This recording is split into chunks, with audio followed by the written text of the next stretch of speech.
Back here on the John Fourcade Show, and another one of our John Fourcade specials this week, all remaining 2015 Ford Focus, $3,500 off total savings, or $4,500 total savings at the Ford Holiday Sales Event. Again, all remaining 2015 Ford Focus, either $3,500 off total savings or $4,500 total savings.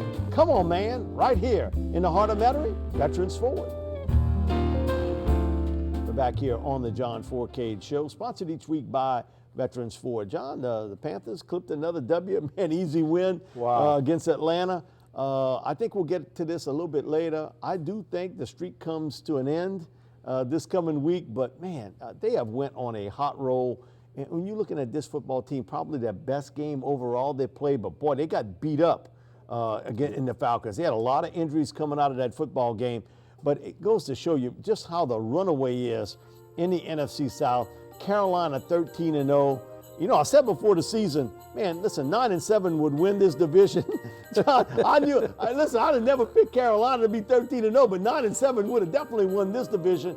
You look at Tampa, 6-7, Atlanta 6-7, New Orleans 5-8, and I really thought that all these teams would be jammed up, either 7-9 or the best team 9-7. Carolina kind of crunched that, but I was right on 3. I missed on the one part. But boy, the decline of the Falcons, how that has come apart. And I know one thing, Arthur Blank can't be a happy camper. I did a show with Buck Ballou, and Buck was bringing that up. Man, there's a lot of heat going on here after that fast start. Well, here's what I don't understand, and my point is, did they make the right coaching hire? You know, just because you've been with a team before, they win the Super Bowl, and you're a defensive and offensive coordinator, some of these coaches just don't translate over to head coaching jobs. Some of these guys are better suited for, North Turner. As an assistant, defensive coordinator type thing. You bring a guy in there, you're 5-0, and now you're 6-7.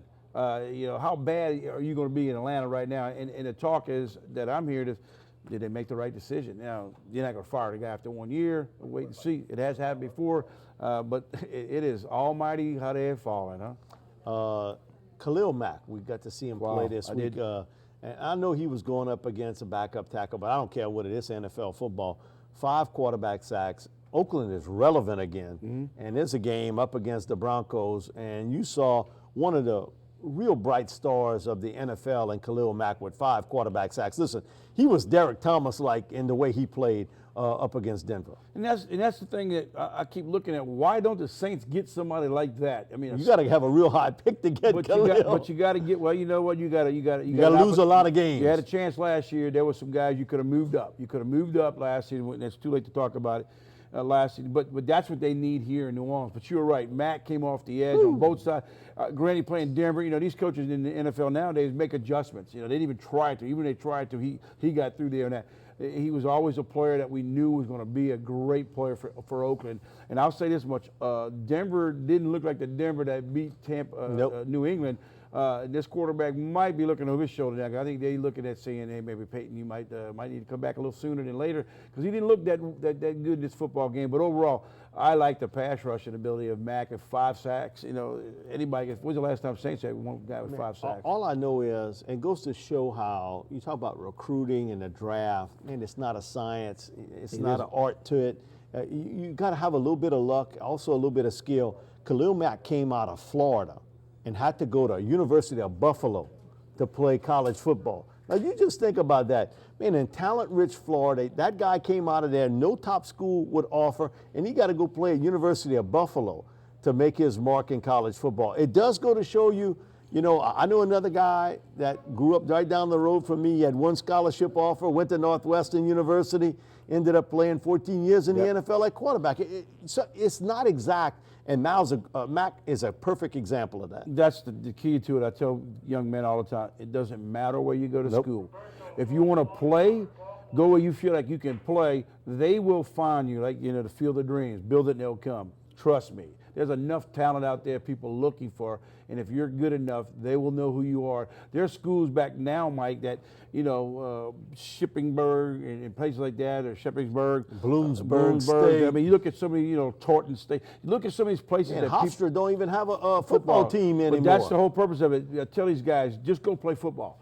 and worry about going somewhere later if you think that that's what you need to do. But go play. If you're playing, they'll find you. Put numbers up at any school, they're going to find you. The Buffaloes of the world. I remember when he came out of Buffalo, and he was the #1 draft pick. So it doesn't matter where you go from. Guys do go to smaller schools too, and they'll get. It doesn't matter if you want to play NFL, you can get there. But that's the key that you look at is these guys. No matter where you are, where you at, they will find you, and that's what. Look at the Saints. They got to go out and find some guys like that. One of the things in the NFL we're seeing more and more is when you get in the red zone, not run the football anymore, but throw it. And 687 touchdown passes. That is the most in NFL history. Actually tied for 2014 with the most. So it goes to show you, John, that, when you were playing, if you got in the near the 10 yard, you're running the ball most of the time. Now, all these passing plays are directed, to get the football in the end zone. But 687 touchdowns this late in the season with still a lot of games left to play, that mark's going to be just obliterated. It'll be shattered. And the thing I look at, too, I complain sometimes about this, 1st and goal at the 1 and they're throwing.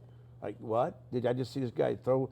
I've seen teams throw 3 consecutive times at the 1 yard line. We saw the Giants one time on a Sunday night game. And don't get, let's go. I remember a Super Bowl game last year where at the 1 yard line, the best running back in football, and you had a timeout with that. Unplug that runner. Whoop, that's all. But it's amazing the throwing, and that's what it's come to. If you can find a football club that throws the ball well and has a decent running game, look the Patriots. Come on, they throw the ball as best as anybody in the league. They got an average running game. And they're winning Super Bowls. They're always winning their division. So copy what they do. Saints need to just get a little bit better running game. And they got a good passing attack. Just got to get a better running game. Well, one of the teams that is red hot right now, I think the hottest team in the NFL, Pittsburgh Steelers.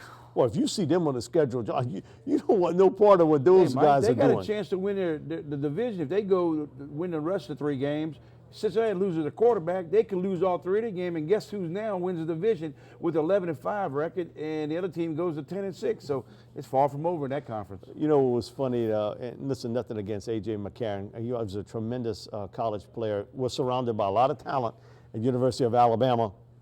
Andy Dalton lost for the season with the wrist injury.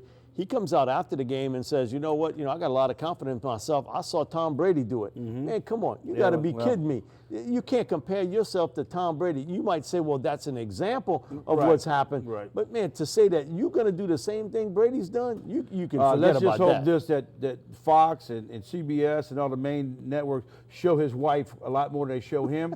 That's the only way that they're going to watch Cincinnati Bengals games. And 1987 was the last time an Alabama quarterback started and won in the NFL. Jeff Rutledge.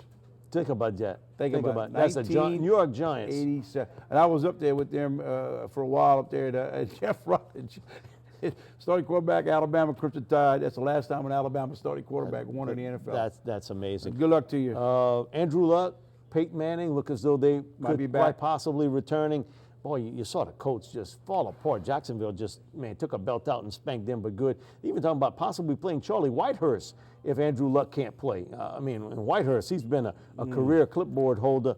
And I look at Peyton Manning, and God bless him. I hope he can do it. But, I see all that rush coming in at Brock Osweiler. I don't know if Peyton can hold up taking the hits Osweiler took the last couple of weeks. Well, they better shore up their offensive line if they have to, Mike, and we'll find out when it comes playoff time. We'll be back with more of the John Fourcade Show, sponsored each week by Veterans Forward.